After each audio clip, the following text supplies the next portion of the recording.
Quítale las manos de encima o te juro que te esposaré yo mismo. Las palabras no salieron de un policía. Salieron de un hombre con pantalones cortos cargo, un walkie-talkie enganchado al cinturón y una placa de plástico que decía jefe de seguridad de la Asociación de Propietarios. Y la persona a la que le gritaba, un paramédico con licencia arrodillado sobre un adolescente moribundo, un médico enfermero. Ese fue el momento en que todo se desató. Diego Rivera no había planeado ser un héroe ese día. Estaba visitando a su hermana, simplemente ayudándola a trasladar unos muebles al nuevo apartamento que había comprado en la urbanización privada de Pinerij. Era un lugar tranquilo, con setos bien podados, buzones de color pastel y demasiadas señales de prohibido el paso. Mientras Diego llevaba una caja de platos a la cocina, un grito atravesó el aire primaveral desde la cancha de baloncesto cercana. En cuestión de segundos, corría hacia el sonido. Sus instintos de paramédico se activaron antes de que siquiera registrara conscientemente la situación. Un adolescente, de unos 16 o 17 años, estaba tendido en el asfalto de la cancha, con los labios morados y el pecho inmóvil. Un grupo de chicos se quedó paralizado a su alrededor, uno de ellos sollozando: «No respira. No respira». Sin dudarlo, Diego se arrodilló. «Llama al 911». Le gritó a un chico que sostenía un teléfono. «Dile que es un paro cardíaco». Adolescente varón. RCP en curso. Empezó las compresiones torácicas con el ritmo constante grabado en su memoria muscular. De esas que no se preocupan por las normas de la asociación de propietarios ni los límites de la propiedad. Contó en voz baja. El sudor ya le corría por la frente. Después de 30 compresiones, comprobó el pulso. Seguía sin haber nada. Sacó su bolso y sacó el DEA portátil que siempre tenía cerca. Había estado fuera de servicio, sí, pero nunca estaba realmente fuera. Justo cuando el EED indicó que estaba cargando, una camioneta negra con el logo de la Asociación de Propietarios de Pinerij estampado en el costado se acercó y dejó atrás a Rick Masterson, el autoproclamado capitán de la Fuerza de Seguridad Voluntaria de la asociación. Rick tenía el aspecto de un hombre que jugaba demasiado al paintball y se tomaba las ordenanzas de la asociación como si fueran un mandato federal, con gafas de sol de espejo y un chaleco táctico ridículo. Se acercó como si estuviera asaltando un cártel de drogas. «Aléjate del residente», ladró Rick. Diego no levantó la vista. «Emergencia médica. Tengo licencia. Ve a esperar a los servicios médicos de emergencia». Rick se acercó, elevándose sobre Diego. «No tienes derecho a estar aquí. Esto es propiedad privada. No estás autorizado. Te ordeno que pares». Diego levantó la cabeza de golpe. «Le estoy salvando la vida». Rick no se echó atrás. «Estás invadiendo. Práctica médica no autorizada. Lo estás poniendo en peligro». «Soy paramédico». Diego gruñó. «Tengo identificación. Tengo equipo. Lo que no tengo es tiempo para tus tonterías de la asociación de propietarios». Rick ni se inmutó. En cambio, se quitó unas esposas del cinturón. Última advertencia. El niño se quedó en shock. Diego reanudó las compresiones, con el corazón latiendo con fuerza mientras el cuerpo del niño se sacudía ligeramente y luego volvía a desplomarse. Y entonces sucedió. Rick se abalanzó, agarró a Diego del brazo y tiró de él hacia atrás en medio de la compresión. «Estás bajo arresto ciudadano», gritó mientras obligaba a Diego a tirarse al suelo. La multitud estalló en caos. Uno de los adolescentes que grababa gritó: «Lo estaba salvando. ¿Qué están haciendo?». Otro chico corrió hacia Rick y lo golpeó con el puño. Alguien llamó a la policía de nuevo, pero ya era demasiado tarde. El chico en el suelo, sin esas valiosas compresiones, se quedó sin pulso ni respiración. Sin pulso, sin respiración. El DEA parpadeó inútilmente. Diego, todavía esposado, vio cómo la luz se apagaba en los ojos del chico. La policía llegó 6 minutos después. Diego seguía esposado, sentado en el pavimento, temblando visiblemente. El agente que se acercó echó un vistazo al DEA, al botiquín de traumatología y a la cartera aún abierta de Diego con su licencia de técnico en emergencias médicas, y se quedó mirando. Arrestaron a un paramédico. Le preguntó a Rick en voz baja, con incredulidad. Rick se enderezó. No estaba autorizado a estar aquí. Esto es propiedad privada. Hay procedimientos. No los siguió. El oficial ni siquiera respondió. Se acercó a Diego, lo ayudó a levantarse y le quitó las esposas. Diego no dijo ni una palabra. No gritó. No lloró. Simplemente se quedó allí parado, mirando la bolsa para cadáveres que el personal de la ambulancia, que había llegado demasiado tarde, estaba subiendo la cremallera. Ese chico podría haber tenido una oportunidad hasta que Rick decidió hacerse el policía.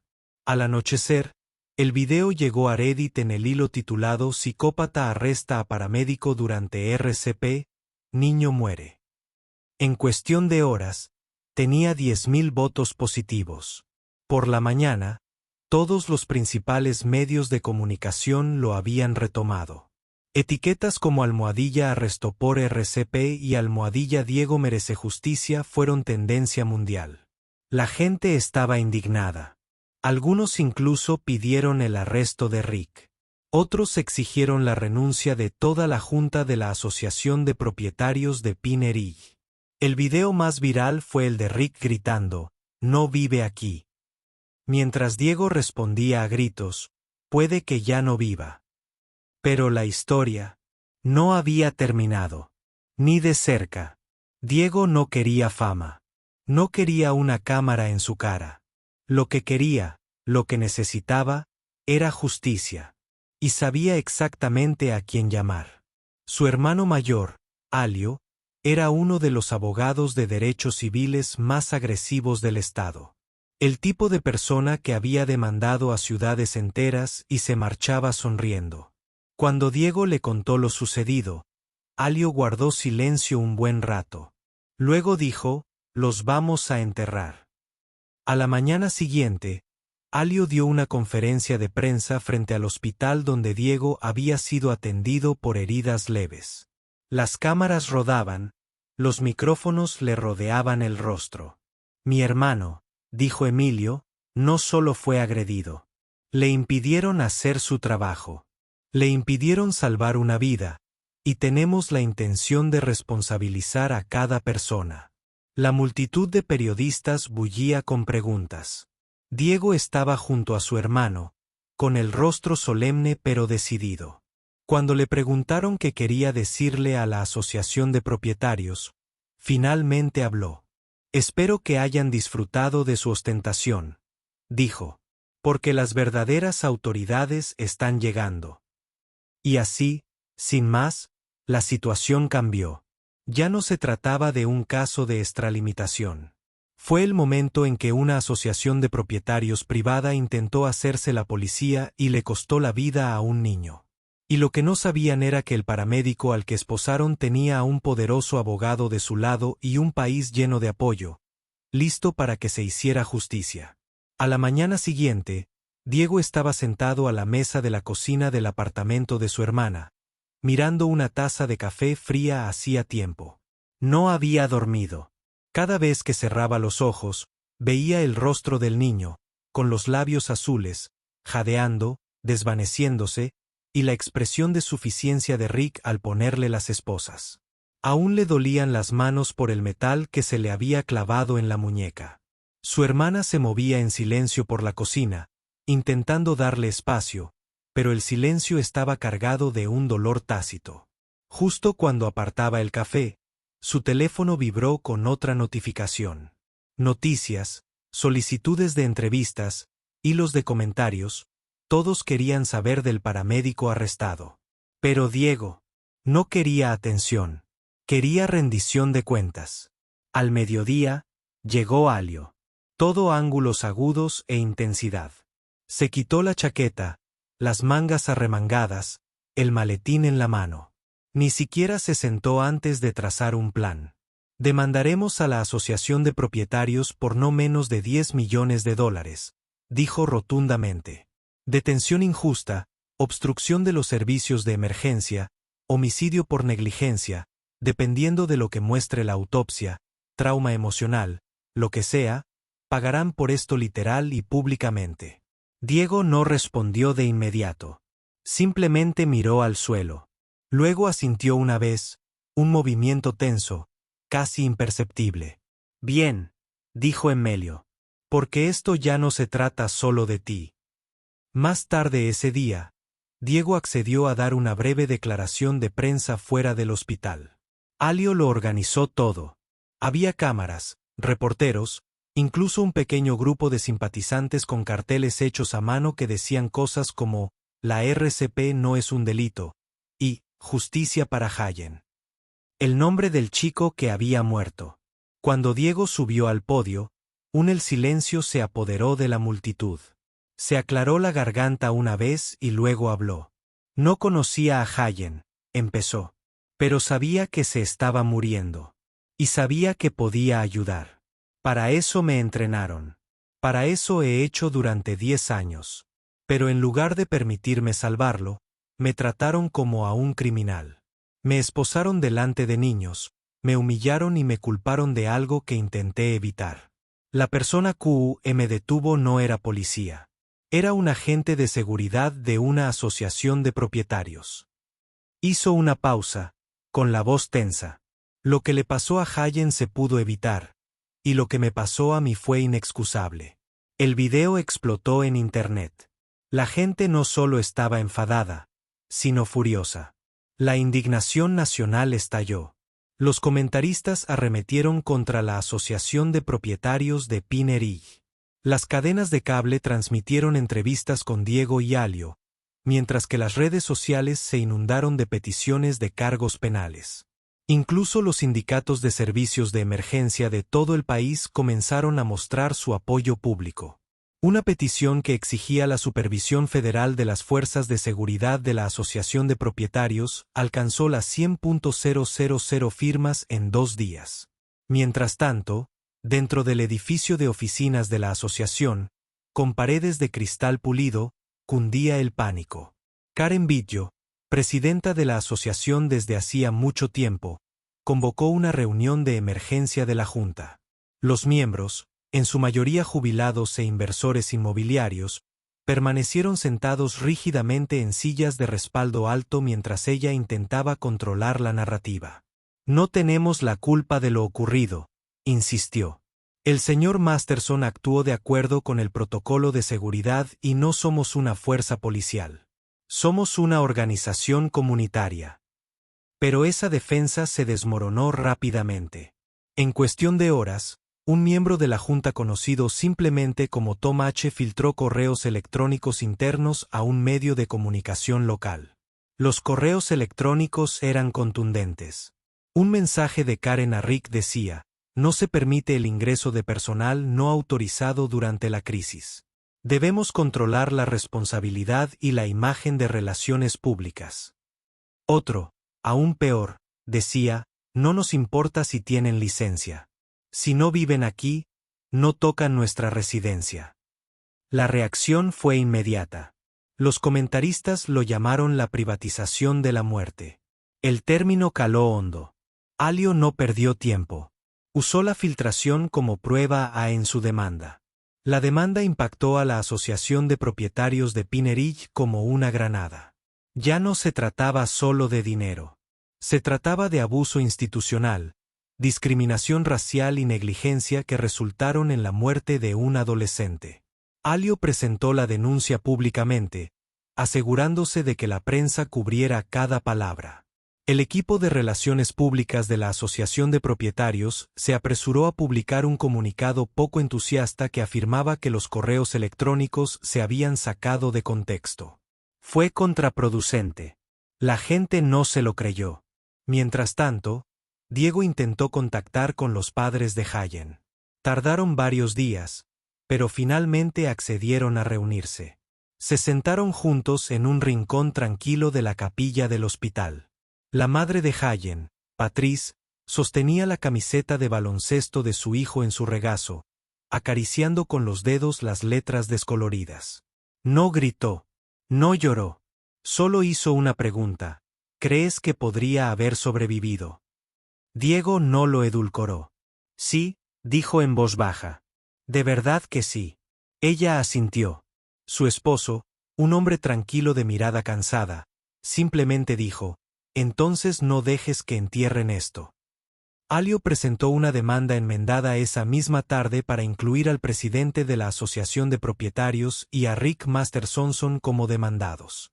Los daños aumentaron. Los periodistas acamparon frente a la sede de la asociación.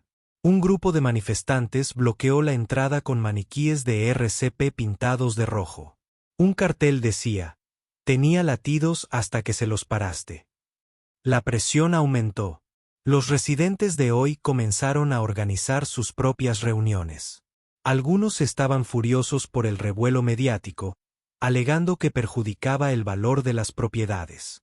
Otros exigían la renuncia de Karen y el despido inmediato de Rick. Pero Rick insistió.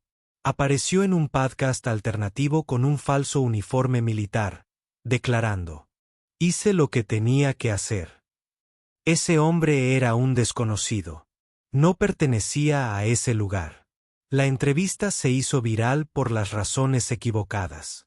Un video lo mostraba diciendo: los verdaderos paramédicos siguen las reglas. Una pantalla dividida que mostraba el homenaje a Hayen llegó a la televisión nacional. Rick se convirtió en un símbolo de todo lo malo de la autoridad sin control en los suburbios de Estados Unidos. Para finales de semana, la atención federal estaba puesta en la Asociación de Propietarios. Un representante del Departamento de Justicia confirmó la apertura de una investigación sobre el incidente y las políticas internas de la asociación. Un concejal local presentó una propuesta para prohibir que las organizaciones privadas se hicieran pasar por personal de emergencias oficial. La gente empezó a llamarla la ley de Hayen. La aseguradora de la asociación empezó a reevaluar su cobertura de responsabilidad civil y corrieron rumores de que la junta estaba desorganizada. Pero a Diego no le importaba el caos. Se sentaba en su pequeño apartamento por la noche, mirando al techo, pensando en qué más podría haber hecho. Alio lo mantenía al tanto de cada paso legal. Pero Diego aún cargaba con el peso. Una vida perdida. Un buen chico con un futuro brillante. Y todo porque alguien pensó que la autoridad importaba más que el aliento. Aún así, no estaba roto. Apenas estaba empezando. Porque Diego sabía que esto no se trataba solo de Hayen ni de él mismo. Se trataba de todos los socorristas que algún día podrían dudar debido a las reglas impuestas por personas que nunca habían abrazado a un moribundo. Esta lucha no había terminado. Ni de cerca. Una semana después de la presentación de la demanda, la historia había evolucionado más allá de un evento trágico para convertirse en algo mucho más grande. Una conversación nacional sobre el poder descontrolado de las asociaciones de propietarios, la seguridad privada actuando como agentes del orden y qué sucede cuando los egos se imponen a las emergencias. Diego lo vio desarrollarse desde su sofá, cambiando de canal de noticias, cada uno añadiendo nuevas capas de indignación. Su nombre se había convertido en un símbolo, pero él no la había pedido. Lo que le importaba no era la atención. Era asegurarse de que algo así no volviera a ocurrir. En redes sociales, los clips del incidente seguían circulando. Un remix particularmente viral incluía la ridícula cita de Rick: "No perteneces aquí", autotuneada sobre imágenes de Diego siendo esposado en plena RCP. Fue compartida por famosos, médicos e incluso políticos. Un GoFundMe creado para apoyar la batalla legal de Diego superó su objetivo en cuestión de horas. Mientras tanto, las protestas frente a la verja de Pinerillis y el trance aumentaron a decenas, luego a cientos. Los paramédicos aparecieron uniformados, algunos con maniquíes de RCP con carteles que decían, «Déjenos trabajar». Los niños llevaban camisetas que decían, «Podría haber vivido». Dentro de Pinnerille, la comunidad, antes prístina, estaba en crisis. El valor de las propiedades caía a la baja. Las compañías de seguros amenazaban con marcharse, y los residentes habían empezado a pelearse entre ellos. Algunos culpaban a Karen y a la Junta por su respuesta arrogante e indiferente a la crisis. Otros los defendían, diciendo que Rick solo había intentado proteger al vecindario. Pero las voces que exigían responsabilidades se hacían oír. Una carta anónima circuló entre los residentes pidiendo una moción de censura a la Junta de la Asociación de Propietarios. Enumeraba más de una docena de fallos, incluyendo el abuso de poder en materia de seguridad, la falta de formación y la creación de condiciones hostiles para los servicios de emergencia. La última frase decía, Hayen ha muerto por culpa de la política de la Asociación de Propietarios.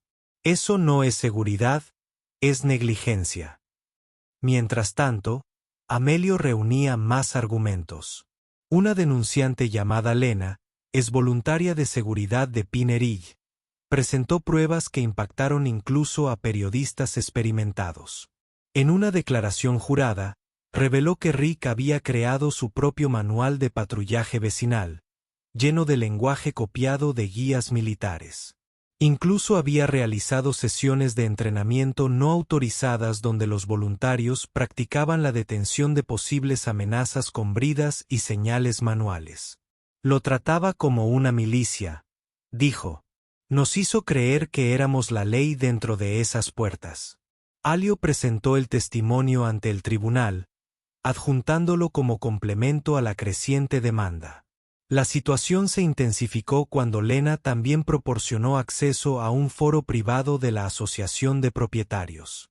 En las discusiones archivadas, varios miembros de la Junta, incluida Karen, habían debatido limitar las intervenciones de no residentes durante situaciones médicas, alegando riesgos de responsabilidad.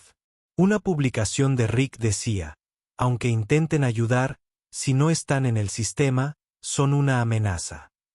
Los mensajes eran fríos, clínicos y escalofriantes. Ninguno mencionaba la compasión. Ninguno mencionaba salvar vidas. Todo se trataba de control. Cuando las capturas de pantalla se filtraron a la prensa, la furia pública llegó a su punto álgido. Los líderes locales exigieron una investigación criminal. El ayuntamiento programó una audiencia de emergencia. Los periodistas acamparon frente a la casa de Karen. No se había visto a Rick en días, pero eso cambió cuando reapareció dramáticamente en un podcast de Fringe News. Con su chaleco táctico y gafas de sol habituales en el interior, declaró, cumplí con mi deber. Ese tipo era un intruso. Yo soy la razón por la que esta comunidad es segura. El presentador asintió, pero incluso su público parecía inseguro. Un clip mostraba a Rick llamándose a sí mismo la última línea de defensa. Los comentarios lo destrozaron. Diego vio la entrevista en silencio, atónito, luego apagó el televisor y se quedó sentado en la oscuridad durante un buen rato. No podía entender cómo alguien podía distorsionar tanto la realidad como para creerse el héroe ante la muerte. Rick no se había equivocado. Había tomado una decisión. Una decisión consciente, arrogante y fatal. De vuelta en Pinnerille, los residentes exigían respuestas. Se convocó una asamblea pública de emergencia, y por primera vez desde el incidente, Karen apareció en público. Vestida con un traje rígido, rodeada de abogados, se paró en el escenario del centro comunitario mientras decenas de furiosos propietarios gritaban sobre sus intentos de hablar. Un hombre gritó, «Compré una casa, no una dictadura». Otra mujer sollozaba mientras sostenía una foto de Hayen. «Era amigo de mi hijo», dijo. «Podría haber sido mío». La Junta intentó mantener el orden. Pero fue inútil. La comunidad estaba harta del silencio. Se exigió una votación. Esa noche, más de la mitad de los residentes firmaron una petición de destitución. Mientras todo esto sucedía, Alio recibió una llamada inesperada de la oficina de un senador estadounidense. Querían hablar sobre la historia de Diego y explorar una reforma legislativa para proteger a los servicios de emergencia de cualquier interferencia. Se estaba planeando una audiencia en el Congreso. Alio apenas podía creerlo. Lo que había comenzado como una tragedia local se estaba convirtiendo en un asunto de política nacional. Llamó a Diego de inmediato. «Quieren que testifiques», dijo. «Quieren escuchar al hombre que nunca dejó de esforzarse por hacer lo correcto». Diego guardó silencio. «No soy político. Eres un paramédico arrestado por intentar salvar una vida». Alio respondió. «No necesitan un político. Necesitan la verdad». Diego asintió. En Pine Ridge, la tensión llegó a su punto álgido. Alguien pintó con aerosol «Lo dejaste morir» en la puerta principal de la oficina de la Asociación de Propietarios. El coche de Rick fue atacado con huevos. Karen dejó de aparecer en público. La piscina comunitaria estaba cerrada con candado por motivos de seguridad, y la mitad de los residentes del barrio hablaban abiertamente de irse. Los agentes inmobiliarios murmuraban sobre compradores que se echaban atrás en sus tratos. Todo el barrio se había vuelto tóxico. Una de las últimas grietas se produjo cuando una segunda paramédica, una mujer llamada Denise, se presentó para decir que la seguridad de la asociación también la había detenido meses antes al intentar contactar con una víctima de un golpe de calor en la orilla del lago de la comunidad. Se retrasó casi 6 minutos porque no había escaneado su identificación en la entrada, y un voluntario de seguridad insistió en que esperara a que la verificaran. Ese caso no se había viralizado. Se había desvanecido silenciosamente, pero ahora todo volvía con fuerza. La historia de Denise confirmó que el problema no era Rick, sino todo el sistema. Diego estaba sentado afuera una noche viendo el atardecer desde el porche trasero de su hermana cuando un niño se acercó desde la acera con algo en la mano. Era una vela. «Esto es para Hayen», dijo. «No lo conocía mucho, pero mi mamá dijo que te esforzaste mucho, y creo que eso importa». Diego tomó la vela y la encendió. La llama titiló en la brisa, cálida y tenaz, igual que la lucha que se avecinaba. Porque esto no había terminado. El sistema se había resquebrajado, pero él y Alio estaban a punto de desmantelarlo. La sala del tribunal estaba llena no solo de equipos legales y periodistas, sino también de personal de emergencias de todo el estado, técnicos de emergencias médicas, bomberos, enfermeras e incluso algunos médicos con sus uniformes médicos, hombro con hombro en silenciosa solidaridad. Ya no se trataba solo de Diego. Se trataba del principio de que nadie con una placa falsa y un portapapeles debería tener el poder de impedir que alguien salve una vida. Las cámaras cubrían la pared del fondo. Los reporteros tuiteaban en vivo a cada momento, pero dentro reinaba el silencio suficiente para oír el roce de zapatos al entrar la jueza. La jueza era una mujer de unos 60 años, de mirada aguda, que claramente había visto más drama judicial del que un guionista de televisión podría imaginar. Pero incluso ella parecía incómoda al revisar los documentos que tenía delante. La lista de cargos y quejas contra la Asociación de Propietarios de Pine Ridge era abrumadora. Alio se sentó con Diego en la mesa del demandante, tranquilo y preparado. Frente a ellos se sentaban Karen, los abogados de la asociación, y una silla vacía donde se suponía que debía estar Rick Masterson. Se decía que había pasado a la clandestinidad, rechazando citaciones y apareciendo en podcast especializados, alegando que el sistema legal estaba amañado. Las primeras horas del proceso fueron procesales. Alio expuso el caso. Diego, paramédico certificado y con licencia, cumplió con su deber legal de salvar una vida. Fue detenido ilegalmente por personal de seguridad sin formación que operaba bajo las directrices del HOE. El resultado fue la muerte de un menor. Los documentos judiciales incluían cronogramas, registros de formación y grabaciones de video. Cada detalle era irrefutable. Alio había construido el caso como un arquitecto que diseña una fortaleza. Sólido, inquebrantable y estratégicamente brillante. Luego vinieron las declaraciones. Karen fue la primera. Intentó mantener la compostura, respondiendo a las preguntas con la precisión ensayada, pero Alio no tardó mucho en encontrar la clave. Cuando le preguntaron si entendía la importancia de las compresiones torácicas ininterrumpidas durante la RCP, dudó antes de decir, no soy experta médica. Alio asintió y reprodujo el video con calma. Diego, realizando la RCP desesperadamente. Rick lo apartó y el tono frío y monótono del desfibrilador interrumpía el ruido. La sala del tribunal observaba en un silencio profundo. Al terminar, Karen parecía visiblemente conmocionada. Alio se inclinó hacia adelante. Entonces, a pesar de no ser un experto médico, decidió implementar una política que le daba a su equipo de seguridad la autoridad para impedir que alguien salvara la vida de un niño. Karen dudó. No se trataba de detenerlo. Se trataba de verificar. ¿Cree que ese niño habría querido que verificara las credenciales mientras su corazón dejaba de latir? No respondió. La cosa solo empeoró. A continuación, Alio llamó a Lena, la denunciante que guió al tribunal a través de los manuales de capacitación hechos por Rick y su filosofía paranoica sobre la supremacía de las asociaciones de propietarios. Relató la obsesión de Rick por neutralizar a los forasteros y describió cómo una vez les dijo a los voluntarios que una emergencia real era la oportunidad perfecta para poner a prueba su control. Su testimonio fue muy duro. El jurado prestó atención a cada palabra, algunos visiblemente perturbados. Entonces llegó el testigo sorpresa, un capitán de policía retirado que había trabajado en un caso de interferencia en la seguridad de una asociación de propietarios años antes. Ese incidente se había resuelto discretamente, pero su perspectiva ahora pintaba un sombrío panorama de un patrón.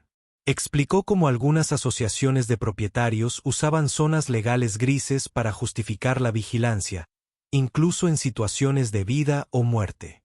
Miró directamente al jurado cuando dijo, la seguridad privada que se hace pasar por policía sin formación es un peligro para cualquiera que llame al 911.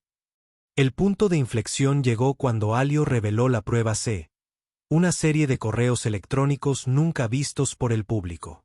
Se recuperaron mediante descubrimiento legal e incluían un mensaje de Karen a Rick justo una semana antes de la muerte de Hayen. Decía, no podemos permitir que gente ajena ande por ahí haciéndose pasar por héroes. Solo nos hacen quedar como aficionados. La implicación era innegable. No querían ayuda. Querían el control. Alio dejó el correo en el aire antes de colocar lentamente la copia impresa sobre la mesa de pruebas. El equipo legal de Karen se apresuró, objetando, desviando el tema, intentando replantearlo todo como un malentendido. Pero el jurado ya había oído suficiente. El daño emocional ya estaba hecho. La sala del tribunal estaba cargada de él. Aún así, Amelia no había terminado. Llamó a Denise, la segunda paramédica, que se había retrasado meses antes mientras intentaba llegar a una víctima de un golpe de calor en el lago. Su historia era similar a la de Diego. Tenía credenciales. Tenía equipo, pero no estaba en el sistema. El retraso casi le cuesta la vida. No fue un hecho aislado. Fue un protocolo roto con consecuencias fatales. Los taquígrafos judiciales no daban abasto. Con el paso de los días, se hizo evidente que la defensa no tenía salida. Cada excusa sonaba más débil. Cada justificación era destrozada por los hechos, por las imágenes, por la verdad. En un momento dado, una miembro del jurado negó abiertamente con la cabeza durante un contrainterrogatorio, y el juez tuvo que pedir un receso. Tras bambalinas, el equipo legal de la Asociación de Propietarios intentó negociar un acuerdo. A Alio le ofrecieron $1,2 millones por Diego y una disculpa pública. Él declinó en el acto. Les entregó la carpeta de descubrimiento con una sonrisa burlona. Esa oferta era insultante, dijo. Esta demanda no se trata solo de dinero. Se trata de responsabilidad. Karen, ahora con aspecto exhausto y acorralado, solicitó una reunión privada. Intentó apelar directamente a Diego. Deben entender que intentábamos proteger a la comunidad. Eso fue todo. Diego la miró fijamente un buen rato. Ese chico era la comunidad y lo dejaste morir porque no cumplía con tus requisitos. Cuando el jurado regresó de la deliberación, el veredicto seguía en la sala. Culpable de todos los cargos civiles. Se ordenó a la Asociación de Propietarios pagar $10 millones en daños y perjuicios a Diego, además de 2 millones adicionales en daños punitivos por negligencia deliberada y angustia emocional. Karen cerró los ojos al leerse la sentencia. Una exclamación de asombro recorrió la sala. Los periodistas acudieron corriendo a la entrada del juzgado. En cuestión de minutos, la noticia volvió a ser nacional. El juez emitió una orden definitiva. La Asociación de Propietarios de Pine Ridge debía disolver su programa de seguridad de inmediato y se le prohibía emplear personal armado o pseudoagente sin la capacitación y supervisión formales aprobadas por el Estado. Rick, aunque ausente, ahora enfrentaba cargos de suplantación de identidad, obstrucción de la respuesta a emergencias y conducta temeraria. Afuera, Diego y Alio estaban bajo las columnas del juzgado, rodeados de micrófonos. Los periodistas rogaban por una declaración. Diego finalmente dio un paso al frente, con voz firme pero emotiva. Esto no era justicia. Era rendición de cuentas. Hayen debería seguir aquí, y yo nunca debería haber sido arrestado por hacer lo que me entrenaron para hacer. Nadie debería tener que elegir entre salvar una vida y seguir un código de acceso. Detrás de ellos, un pequeño grupo de médicos sostenía una pancarta que decía, «Salvemos vidas». Ondeaba al viento al terminar la conferencia de prensa. El mensaje era claro. La batalla no solo estaba ganada. Había transformado el campo de batalla, y ahora no había vuelta atrás. Los días posteriores al veredicto transcurrieron como un torbellino. Pine Ridge ya no era el elegante paraíso suburbano que una vez se autoproclamó. Se había convertido no en un símbolo de comodidad ni seguridad, sino de los peligros de la autoridad mal ejercida.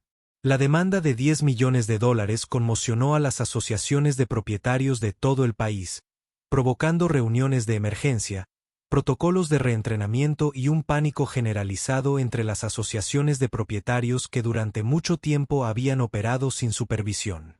Los 2 millones adicionales en daños punitivos sonaron como una señal de alarma nacional, advirtiendo a todas las comunidades cerradas de que ahora existían consecuencias reales por actuar como agentes del orden sin la capacitación ni la rendición de cuentas necesarias. Karen Biggio renunció antes de que terminara la semana. Su carta, breve y amarga, fue enviada por correo electrónico a las 3 de la madrugada. Culpaba a la distorsión mediática, la histeria pública y a forasteros oportunistas. Pero nadie se conmovió. Los residentes aplaudieron cuando se anunció que se había ido del pueblo. Su casa, antaño un punto central de la comunidad, se puso a la venta casi de inmediato. En cuestión de horas, aparecieron grafitis en su acera. 4 simples palabras pintadas en rojo. Lo dejaste morir. Rick Masterson, tras días de silencio, fue arrestado en una propiedad rural a 2 condados de distancia, escondido con un escáner de radio y un búnker improvisado con equipo de acampada y comida enlatada. Su arresto no fue dramático, solo un par de alguaciles federales lo acompañaron tranquilamente a una patrulla, pero las imágenes se hicieron virales de todos modos. Su rostro, inexpresivo y desafiante, apareció en todos los canales, bajo todos los titulares. Sin disculpas, sin remordimientos, pero finalmente sin poder. Los residentes de Pine Ridge votaron para disolver por completo la Junta de la Asociación de Propietarios. En una decisión casi unánime, nombraron un consejo comunitario temporal compuesto por maestros, veteranos e incluso un paramédico jubilado. Su primera orden del día fue eliminar el programa de patrullaje de seguridad y emitir una disculpa comunitaria. Se colocó una placa conmemorativa en memoria de Hayen en la cancha de baloncesto donde se desplomó. Decía, Esta cancha perdió más que un partido. Perdió un futuro. Flores y velas aparecían debajo todos los días. Desconocidos venían solo para sentarse junto a ella. Algunos lloraban, otros simplemente permanecían en silencio. Diego no se tomó vacaciones, aunque todos se lo sugirieron. En cambio, regresó al trabajo. Su supervisor de emergencias médicas lo recibió con los brazos abiertos, ofreciéndole tareas ligeras hasta que estuviera listo. Pero Diego insistió en volver al campo. Dijo que necesitaba hacerlo, no para demostrar nada, solo para recordar lo que se sentía al salvar a alguien. La primera llamada fue para una anciana que se había desmayado en un supermercado. La estabilizó, esbozó una sonrisa cuando ella coqueteó con el camino al hospital y sintió que algo se le quitaba del pecho por primera vez en una semana. Pero el papel de Diego se había expandido. Ya no era solo un paramédico. Se había convertido en la cara de un movimiento. Cuando el comité del Congreso lo invitó a hablar en Washington, D.C., no lo dudó. Alio lo ayudó a preparar su declaración, pero Diego no necesitaba un guión. Cuando él se acercó al micrófono, sus palabras vinieron de un lugar más profundo que la nota. No estoy aquí como una víctima, dijo. Estoy aquí como advertencia porque tuve el entrenamiento. Tenía las herramientas. Yo tenía el conocimiento. Y aún así, me detuvo alguien sin experiencia médica, sin autoridad legal, pero con un título y una insignia hechos de ego. No se trata de un solo vecindario. Se trata de a quien permitimos tener poder y que sucede cuando lo usan para obstaculizar a las personas que intentan hacer lo correcto. La sala del comité quedó en silencio cuando terminó. Algunos legisladores se secaron los ojos. Siguió una ronda de aplausos bipartidista. Al cabo de un mes, se introdujo la legislación. Un proyecto de ley de protección del personal de emergencia denominó informalmente Ley de Diego. Convirtió en delito federal interferir con el personal médico autorizado durante el tratamiento de emergencia activo. También estableció requisitos estrictos para los grupos de seguridad privados que operan dentro de las asociaciones de propietarios, exigiendo transparencia, presentación de informes y supervisión por parte de las autoridades locales. Fue solo el comienzo, pero fue un cambio real. Los padres de Hayen se acercaron poco después de que se propuso el proyecto de ley. Le preguntaron a Diego si hubiera asistido a un pequeño evento que estaban organizando, una vigilia con velas en la corte en lo que habría sido el cumpleaños de Hayen. Diego llegó silenciosamente, deslizándose entre la multitud de amigos, compañeros y vecinos.